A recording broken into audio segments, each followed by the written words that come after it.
Welcome to Grad's Guide to Anything. This is the fourth in a series on running D&D 5th edition on Roll20 and covers the compendium configuration. So, before we start, what is a compendium and why would I want to share it? Glad you asked. If you create something, then you own it. If you use someone else's copyrighted material to create something, then it's a bit grayer. If you buy a book, make 1,000 copies and stand on the street corner selling them, then when the owner finds out, you will be in trouble. But this gets especially murky when we're dealing with electronic material. So, Roll20 and the various copyright owners of the rulebooks have got together and hashed out a deal. If you go to the Roll20 website, then the Help Center, and search for compendium sharing, you'll get the latest information on how this works. At the time of making this video, since I have purchased the D&D 5e DM starter bundle and have a pro license for Roll20, they will allow me to share my D&D rulebooks in up to 5 games. And each of these games I can share the books with up to 15 people.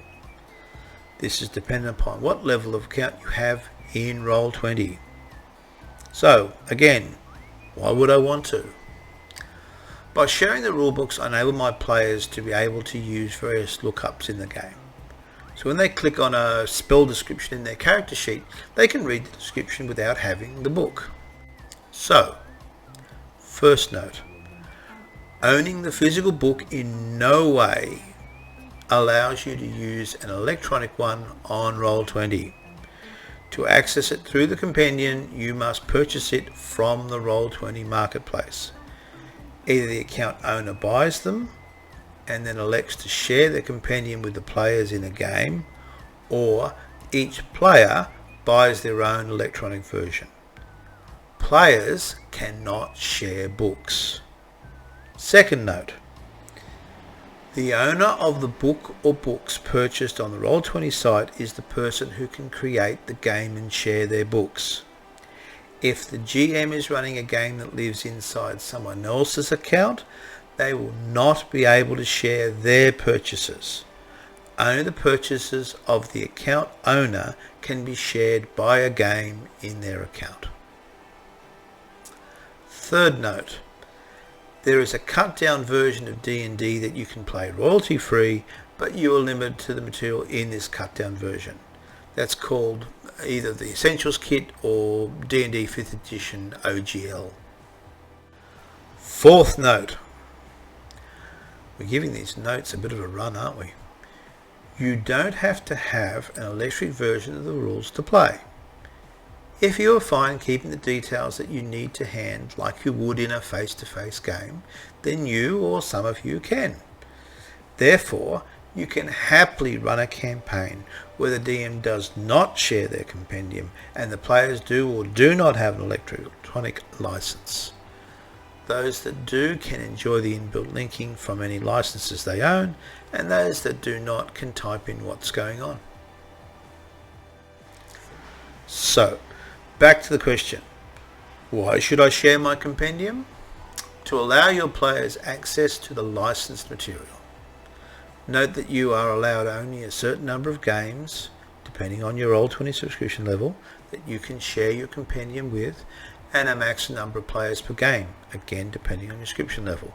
Yes, I've said this before, yes, it deserves repeating. Right, our learning objective.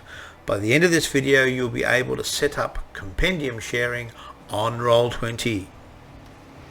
The actual setup is fairly simple.